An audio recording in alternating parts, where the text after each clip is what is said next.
YouTube family, welcome to the channel. I am Deborah. This is Purusha Intuitive, and we are looking at our reading for the next 7 days. I am sorry, that's like, well, it's a lot of smoke on my end. Yeah, welcome. Thank you for tuning in always. I really appreciate the support. I know I've been kind of MIA the last month and a half or so. I really had to just kind of reset myself.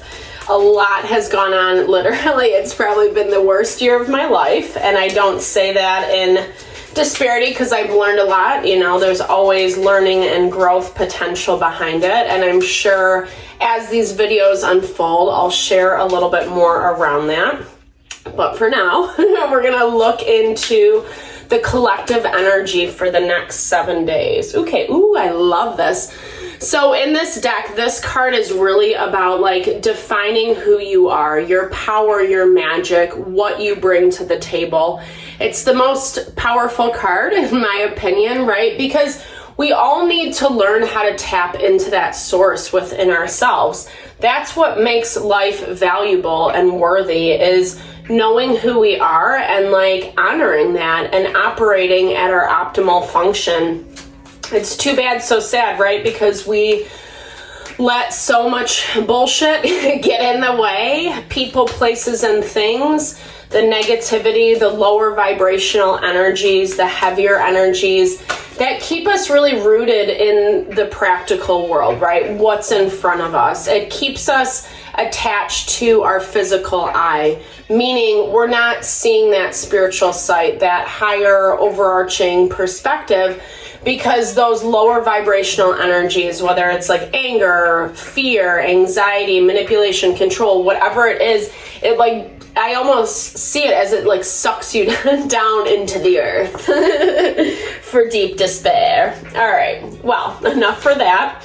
So we're going to look at the energy for the next 7 days. We are just coming off the Lionsgate portal, 8/8. We have a few more days of that energy. Technically, it kind of is still playing out until August 12th. You know, and moving forward, it's like I said, it's a really, or if you watched the last video, it's a really good opportunity to set your intentions. What are you trying to manifest? What are you trying to bring into this world? Oftentimes, we just have to get clear about what that is. You know, we can dream and fantasize and hope and wish and blah, blah, blah, right? But when we like write it down on paper or make a vision board or journal about like what we're trying to bring in, it actually just kind of sets our mind in a different type of way where we're actually more prone to bring in that thing. So food for thought, it's a great time to do it. Like I said, we have some energy over the next couple days. We're going to be walking into a new moon soon as well, which is also amazing for setting intentions. All right, I love the shower of abundance. You totally deserve it. So this is really about being open to receive is what I'm hearing. Just how the hands are, you know, they're reaching out, they're receiving what gifts are coming to them. Maybe it's time to, also I'm hearing for some of you, maybe it's time to just like stop making so many plans or constantly refining, constantly trying to figure out what you need to do in order to be more successful. This is just about that energy of receiving, you know, kind of knowing you've done a good work. Spirit is giving you that pat on the back, the thumbs up, double thumb. Well, I can't do a double thumbs right now, but you know, just of, you know, reaping what you sow, right? I do hear there is this element of harvest coming into play, even though we are in Leo season right now. And generally the fall is more associated with harvest and abundance, etc. What I love about Leo season is it allows us to kind of put our best foot forward. It allows us to shine our brightest light. You know, Leo's all about the sun. It can be a little bit of a me energy, which isn't bad. No shade to any Leos. I have a Leo ascendant in my chart, so I totally get that. It doesn't mean that it can manifest as selfishness, right? But it doesn't mean that there is this element of that you're being selfish. And I'm saying all of this because what I'm hearing is that ties into the need to be open to receive. A lot is going on astrologically, energetically. There's so much happening in our worlds where things are still really transitioning, and it's hard work. I think there's like 4 or 5 planets in retrograde. Venus is in retrograde. Mercury's about to go into retrograde. Neptune, Saturn, Pluto. So anytime planets are in retrograde, they force us to deal with the shit, unfortunately, right? Whatever energy they govern. So Venus, it's all about our love, our beauty. You might be having some places where you're not feeling worthy, feeling amazing or beautiful, or you need to pay a little bit more attention to your body, your wellness, your beauty, how you're beautifying your environment, etc. Those are the types of energies that come up. Or maybe it is a love relationship where either it served its purpose, it served its time, or you need to be a little bit more confident. You need to be a little bit more vocal about what your wants and needs are.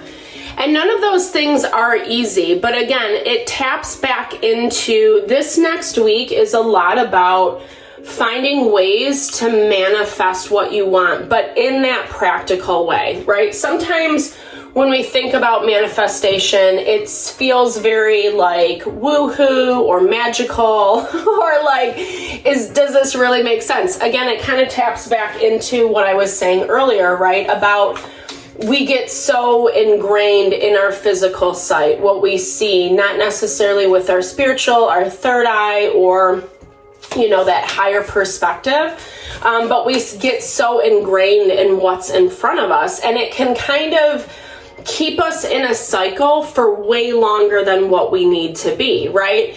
It's a great, for example, when we're with a partner who's not honoring us or not treating us with love and respect, but yet we question ourselves, right? And then we end up staying way too long. Or, it could be the reversal where it's like, I feel bad for leaving this person. We have so much history together, or they do X, Y, and Z for me.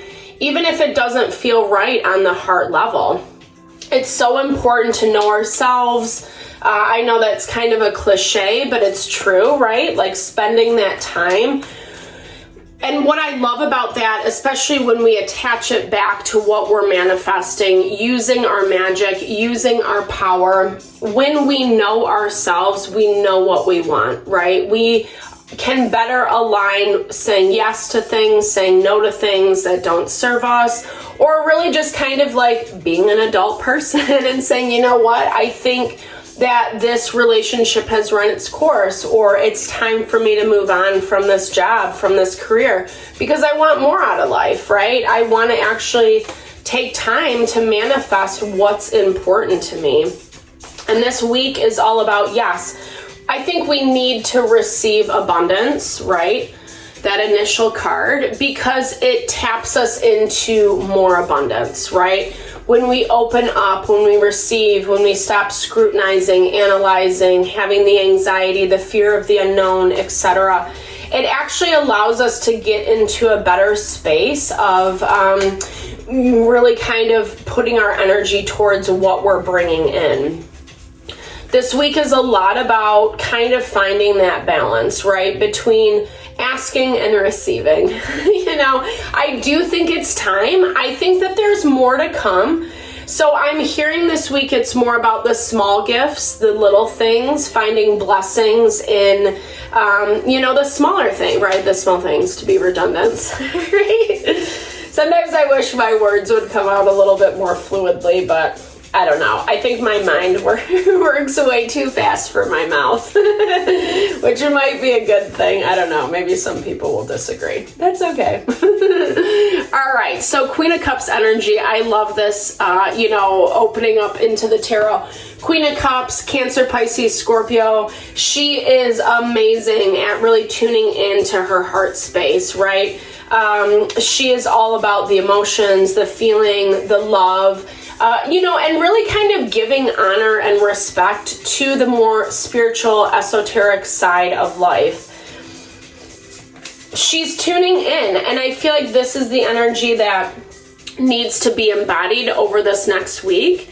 It looks like this is going to be your own journey, right? It's not necessarily it's not bad to hang out with friends and do social things, right? But this is a lot about really carving out time to be introspective, to listen to your heart, listen to what you desire, and honor that space within yourself. Don't feel like you have to put a bunch on your plate.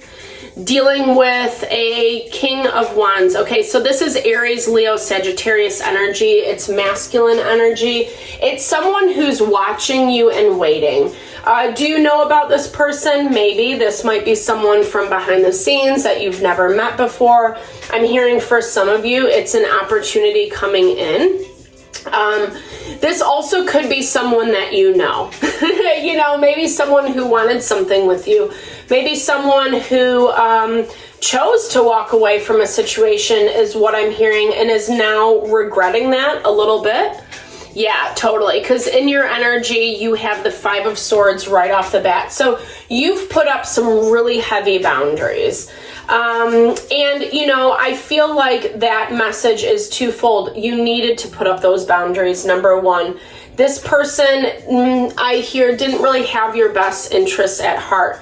This energy popped up in our reading yesterday for the Lionsgate portal, so definitely tap into that if you're interested. Okay, 2 5s. So I love this energy. Oh no, I'm sorry, that's 7 of Wands. But to me, what I'm hearing is things are changing. You have made a change. You've made a change with what you've put up front and center. I feel like you're not giving to this situation anymore, and that's why this person is like spying on you, or if you're in a, group setting, like a office dynamic, or, friends, community, whatever. I feel like there's a lot of focus on you, whether it's just one person or multiple people. There's a lot of focus, and you feel it. You feel it. I think at the same time, you are being really boundary oriented, which I love. It kind of taps back into this 9 of Pentacles energy, listening to yourself this week, marching to the beat of your own drum. You don't need the BS, right? You don't need all the hubbub, and you feel strong. You feel good. We have the Empress, which is Taurus and Libra energy, really being able to ground into the practical, where you need to put your time and space, what you need to manifest, as well as what you need to receive, but also working harmoniously with others to do so. Just not the shitty people is what I'm hearing, right? Not these people that are trying to drag you down. It goes back to that channeled message at the very beginning of the reading, where it's like that low vibey energy. Be really mindful of that. It feels like it's fleeting. I don't feel like you have a lot, I invested in these people or in this situation. Or if you do, you feel like you're pretty detached from it. There's an expectation, 333 on the clock, for you to fall in line. That's what I'm hearing. 3s are all about teamwork, kind of figuring out ways that you can be a little bit more stable, productive, moving forward, etc. And this energy wants you to fall in line. Yeah. They're trying to make it happen. Very interesting with this Knight of Swords. It's like I was hearing like they're wielding their sword to make you, or, in their mind or in the collective mind, trying to make you fall in line, right? Make you do what you're supposed to do. But you know that it's a really backwards way of getting what they want. And I feel like that's why your boundaries are so heavy right now. Really, this energy, be careful, because I feel like there is a lot of grief and pain with that 3 of Swords. Be really careful how much you let even your thought world go back to that space. How much you connect with this person, whether it's in the physical, the emotional, the mental, etc. Because that's really what they want. I hear this as, like I said, trying to get you to fall in line, trying to get you to do what they want you to do, and not necessarily what you're doing for yourself. It's challenging though, because there's a lot of pain around this for you. And so obviously when we're healing, when there's grief, when there's trauma, sometimes it's really hard to take our focus off of that. The best thing to do is to keep, building your habits, keep doing things that honor your heart, your mind, your soul, that make you feel strong. This person won't give up, or this situation won't give up. It's up to you, is what I'm hearing. You're the person that has to kind of, make the final call, make the final say-so. New spark of life coming in. This kind of ties back to that King of Wands energy that we saw. Not the negative energy is what I want to say, but more, yeah, dude, the lovers. That's what's coming through. So this is new connection. It doesn't have to be love relationship. It's just someone who's coming in with a really idealistic opportunity. Whether that's a job offer, more money, a relationship, love, companionship, etc., friendship, community. Interestingly, these two, I meant to take this one. Okay, there's that Knight of Wands. He rears his head with the Seven of Swords. So this is someone, I feel like there's a couple different energies at play. This is someone who, again, I'm going to clarify. Yeah, this is new beginnings. So you get new beginnings, but I feel like either past person or people is very jealous. There's a lot of, again, wanting to control and manipulate the situation, and they're not going about it in a very honorable way. This is like such a messy energy right here. The Knight of Wands, Seven of Swords. It's someone who just can't be trusted. They lie, they manipulate to get what they want, right? And again, the perspective is about making you fall in line, making you do what you should be doing. So they're not even taking into account your thoughts, your feelings, what you want out of the situation. I feel like that is, and this came up a little bit in our last reading, that is kind of where you are getting a little bit too sucked in, to the BS, right? Like you're letting this person kind of dictate or overwhelm you, either physically, whether they're constantly contacting you or all up in your business, or even emotionally, kind of draining. Definitely, if you're into this, definitely clear out the energy, get some Palo Santo, some sage, some incense, whatever you want.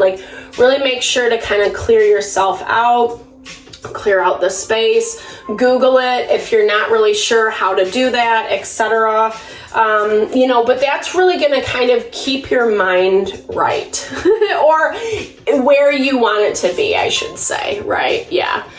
Right. So really kind of tapping into that power, not being afraid to grab the bull by the horns is what I keep hearing. This is, again, someone who is kind of having that bully energy. So you have to counteract it with strength. Yes, needs to be forgiveness for this other person, but I feel like that forgiveness is what allows you to release. I love how we started the message with the hands being open to receive.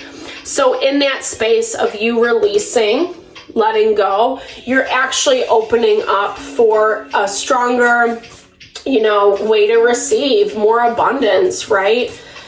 Creating that space, letting go of this or these individuals, this situation, in order so you can accept new, the new, right? I feel like sometimes I get a little redundant. Yeah, it's all about you. What a great way to end the message, right? So these next 7 days are all about you. We got that confirmation with the Nine of Swords, or the Nine of Pentacles, I'm sorry. There is wish fulfillment. There is something beautiful and amazing coming in for you. most of the time we just have to let ourselves see that, and again, not get too sucked into the past, into the things that don't really matter or are not serving our energy. I really appreciate the time, the energy that you spent with me today. Definitely big thumbs up, drop comments below. I would love to hear how this resonates. Hit me up if you want a personal reading. Lots of love and blessings always.